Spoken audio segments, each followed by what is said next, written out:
Final year medical student কিংবা যারা স্কিনে বা ডার্মাটোলজির উপরে প্র্যাকটিস করে, জিপি প্র্যাকটিস হোক কিংবা চেম্বার প্র্যাকটিস করুন, তাদের মধ্যে এই ডার্মাটোলজির টার্মিনোলজিগুলো নিয়ে বেশ কনফিউজিং একটা অবস্থা ক্রিয়েট হয় যদি আপনারা জিনিসগুলো খুব সুন্দরভাবে ক্লিয়ার কনসেপ্ট না বুঝে থাকেন। তো এটা যে সবার ক্ষেত্রে হয় এমনটা বলবো না, কিন্তু আমার মতো স্টুডেন্ট যারা ফাইনাল ইয়ারে অনেক ক্ষেত্রে এই টার্মিনোলজিগুলো নিয়ে কনফিউশনে থাকতো, তাদের জন্য আজকের ভিডিওটা অনেক হেল্পফুল হতে যাচ্ছে। কারণ স্কিন বিডির যে টার্মিনোলজিগুলো আছে সেটা অন্যান্য ব্রাঞ্চের সাথে অ্যাসোসিয়েটেড না, কিংবা অন্যান্য ব্রাঞ্চে এই জিনিসগুলো নিয়ে এত বেশি ডিটেলস আলোচনা করা হয় না। কিন্তু বইয়ের ভাষায় ধরেন আমার কাছে এখন একটা ডেভিডসন আছে যেটাকে বলা হয় মেডিসিনের বাইবেল। এই বইয়ের যে ডেফিনেশন আছে সেই ডেফিনেশন পড়ে হয়তো অনেকেই এই টার্মিনোলজিগুলো খুব সহজে বুঝতে পারবে না। তো আমি এই ভিডিওতে একদম সহজভাবে কয়েকটা টার্মিনোলজি বলার চেষ্টা করব। আশা করি আপনারা যে কোনো স্কিন ডিজিজ দেখলে খুব সহজে বুঝতে পারবেন কোনটা ম্যাকিউল, কোনটা প্যাপিউল, কোনটা স্কেলস, কোনটা প্যাস, এই জিনিসগুলো খুব সহজে বুঝতে পারবেন। তো ফার্স্টে আমরা যেটা আসি সেটা হলো স্কিন লেশন। তার মানে স্কিন কিংবা ডার্মাটোলজি পড়তে গেলে স্কিন লেশনের কথাটা সবার আগে আসে। লেশন মানে কি? যদি কোনো কারণে স্কিনের যে নর্মাল যে স্কিনের কোনো জায়গায় যদি কোনো রকম ক্ষত থাকে বা কোনো জায়গায় কোনো দাগ থাকে, অর্থাৎ নর্মাল ফিনোমেনা থেকে যদি সেটার কোনো অ্যাবনর্মাল বা অস্বাভাবিক কোনো পরিবর্তন দেখা যায়, তখন সেটাকে আমরা বলি লেশন। আমি সব কিছু বোঝার জন্য একটা ছবি দিয়ে দিব, তাহলে আপনি বুঝতে পারবেন যে স্বাভাবিক স্কিন কীরকম আর লেশন থাকলে সেই জিনিসটা কেমন। এরপরে আমরা চলে আসি ম্যাকিউলস। ম্যাকিউল জিনিসটা মনে রাখবেন যে নর্মাল স্কিনের যে কালার, ধরেন আমার এখানে যে স্কিনের যে কালার, কোনো কারণে যদি এই স্কিনের কালারটা সিম্পল কোনো একটা এরিয়াতে যদি চেঞ্জ হয়ে যায়, তখন সেটাকে আমরা বলি ম্যাকিউলস। ম্যাকিউলস হইতে গেলে এবং এই যে আমার স্কিনের যে সারফেস, সেই সারফেসের সমান হইতে হবে। কোনো রকম সেই অস্বাভাবিক যে রং পরিবর্তন হচ্ছে যে এরিয়াটা, সেটা নর্মাল স্কিনের মতোই সমান লেভেলে থাকতে হবে, উঁচু হবে না কোনো। এটা যদি হয় তখন সেটাকে আমরা বলবো ম্যাকিউলস। তার মানে ম্যাকিউলস আপনি দেখে চিনবেন কীভাবে?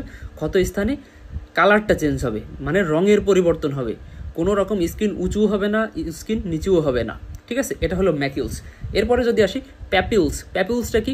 ধরেন স্কিনে যদি একটা ফোট হয়, ফোট বলতে এই যে ব্রনের যেরকম ফোট হয় এরকম, তার মানে স্কিনটা একটু সামান্য এলিভেটেড হয়ে আসে, উঁচু হয়ে আসে, ঠিক আছে?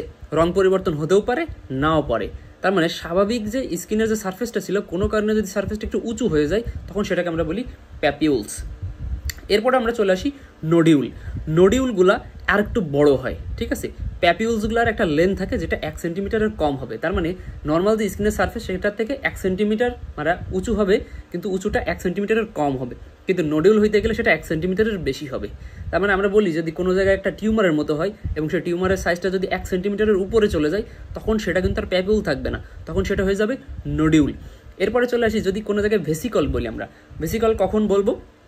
যদি কোনো একটা জায়গায় দেখেন পানি যেমন ফোসকা পড়ে, গরম পানি পড়ে যেমন ফোসকা পড়ে, তার মানে উপরের যে একটা পাতলা চামড়ার একটা লেয়ার থাকে, তো এই লেয়ারটার নিচে যদি কোনো পানি বা তরল জাতীয় জিনিস জমা হয়ে থাকে, দেখে মনে হবে যে ফোসকা পড়ছে, এরকম জিনিস থাকলে সেটাকে আমরা বলবো ভেসিকল। এবং এই ভেসিকলগুলোকে আমরা বলি সহজ বাংলা ভাষায় ছোট পানি ভর্তি ফুসকুড়ি, ঠিক আছে? ছোট ছোট হবে এগুলা।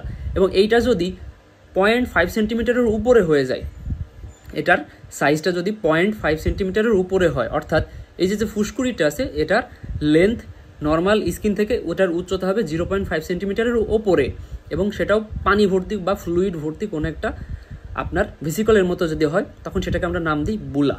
তার মানে বুলাটা হইলো এই পানি ভর্তি ফোসকার বড় সাইজ, আর পানি ভর্তি সাইজ ফোসকার ছোট সাইজ যেটা, সেটাকে আমরা বলি ভেসিকল। এরপরে এই ভেসিকলটার মধ্যে যদি পানির পরিবর্তে পুজ জমা হয়, যেটাকে আমরা ইংলিশে বলি পাস, তার মানে পাস ভর্তি যে ভেসিকলগুলো থাকবে সেটাকে আমরা বলি পাস্টিউল। তার মানে পাস্টিউল নামটা আসতেছে পাস জমা হওয়ার কারণে, ঠিক আছে? এরপর আমরা বলি প্লাক। প্লাক জিনিসটা হইলো ধরেন কোন একটা এরিয়া জুড়ে যদি স্কিনটার কালার চেঞ্জ হয়ে যায়, তার মানে কোন একটা শার্প মার্জিন ধরে স্কিনটার কালার চেঞ্জ হয়ে গেছে, বা একটা এরিয়া ধরে দেখা যাবে কালারটা চেঞ্জ। এটা হইতে পারে হাইপোপিগমেন্টেড, মানে কালারটা নর্মাল স্কিনের থেকে কমে যেতে পারে, অথবা কালারটা নর্মাল স্কিন থেকে বেড়ে যেতে পারে, হাইপার পিগমেন্টেড হতে পারে। তার মানে রং যদি স্বাভাবিক স্কিনের থেকে কম হয় অথবা স্বাভাবিক স্কিনের থেকে বেশি গাঢ় হয়, তো এটাকে আমরা বলি প্লাক, ঠিক আছে? এবং প্লাক হইতে গেলে আরেকটা ক্যারেক্টারিস্টিক থাকা লাগবে, যেটা হলো এই যে নর্মাল সারফেস, এটা সারফেসের থেকে একটু উঁচু হওয়া লাগবে। তার মানে মার্জিনটা এলিভেটেড থাকবে নর্মাল স্কিনের সারফেসের থেকে, ঠিক আছে? আমরা ক্রাস্ট জিনিসটা কি? তো দেখেন কোথাও কেটে গেলে, কেটে যাওয়ার পর সেই জায়গাটা কি হয়? সেই জায়গাটা থেকে প্রথমে রক্ত বের হয়, রক্ত বের হওয়ার পর সেটা রক্তটা জমাট বেঁধে যায়। রক্তটা জমাট বেঁধে যাওয়ার পর জিনিসটা আস্তে আস্তে শুকায়। তো যখন কোনো ক্ষত থেকে ঘা শুকাতে থাকে, শুকানোর পরে ওইখানে দেখবেন চামড়াটা মরে যায়, মরে কালো হয়ে যায়। ঠিক আছে, এই কালো যে এরিয়াটা থাকে সেটার মধ্যে মাঝে মাঝে পুষ থাকতে পারে বা পাস থাকতে পারে, মাঝে মাঝে ব্লাড থাকতে পারে। এই যে ক্ষতর যে এরিয়াটা তৈরি হয় সেটাকে আমরা বলি ক্রাস্ট। ঠিক আছে, এটার মধ্যে হয় পুষ থাকতে পারে অথবা রক্তের একটা আস্তরণ থাকতে পারে, তখন সেটাকে আমরা বলি ক্রাস্ট। এরপরে আসি, ধরেন কোথাও আপনার যখন ঘষা লাগলো, কোনো একটা রাফ সারফেসে যদি আপনার স্কিনটা ঘষা লাগে, তো দেখবেন স্কিনের একটু সাদা সাদা বের হয়ে থাকে। ঠিক আছে, মনে হবে যে সুতার মতো কিছু বের হয়ে আছে, এটাকে আমরা বলি স্কেল। স্কেলটা হলো খুশকির মতো, ত্বকে বা স্কাল্পে যে খুশকিগুলো বের হয়, পাতলা পাতলা স্কিনের যে একটা মরা চামড়া মতো বের হয়, ওইটাকে আমরা বলি স্কেলস। বোঝার জন্য আমি ছবি দিয়ে দেবো, আপনাদের এটা বুঝতে আরও সুবিধা হবে। এরপরে আসি অ্যাট্রপি। অ্যাট্রপি মানে হলো কোনো একটা জায়গা জুড়ে যে এই যে নর্মাল যে স্কিন, এই স্কিনটাই আপনি এমন কিছু লাগিয়েছেন যেটার কারণে স্কিনটা পাতলা হয়ে গেছে। তার মানে অন্যান্য এরিয়ার স্কিনটা স্বাভাবিক, কিন্তু কিছু জায়গায় স্কিনটা পাতলা হয়ে গেছে, বিশেষ করে স্টেরয়েড জাতীয় মলম লাগানোর কারণে স্কিন পাতলা হয়ে যায়। এই যে পাতলাটা হয়ে গেছে, এটাকে আমরা বলি অ্যাট্রপি। এখন আমার গায়ের যে রংটা দেখতেছেন, এটা হলো আমার জন্য নর্মাল স্কিন কালার। এখন কোন একটা জায়গায় যদি এই কালারটা কমে যায়, কমে এখানে যদি একটু সাদা সাদা হয়ে যায়, তখন সেটাকে আমরা বলবো হাইপোপিগমেন্টেশন। তার মানে এই জায়গাটাতে আমার যে স্কিনের যে কালার পিগমেন্টেশনগুলো আছে বা পিগমেন্টেশনের জন্য দায়ী যে সেলগুলো আছে, সেই সেলগুলোর ঘনত্ব যদি এখানে কমে যায়, কালারটা যদি এটা থেকে ডিমিনিশড হয়ে যায় বা কম হয়ে যায়, তখন সেটাকে আমরা বলি হাইপোপিগমেন্টেশন। যদি কোনো কারণে কালারটা এখান থেকে আরও বেশি গাঢ় হয়ে যায় বা হাই কালার হয়ে যায়, তখন সেটাকে আমরা বলি হাইপার পিগমেন্টেশন।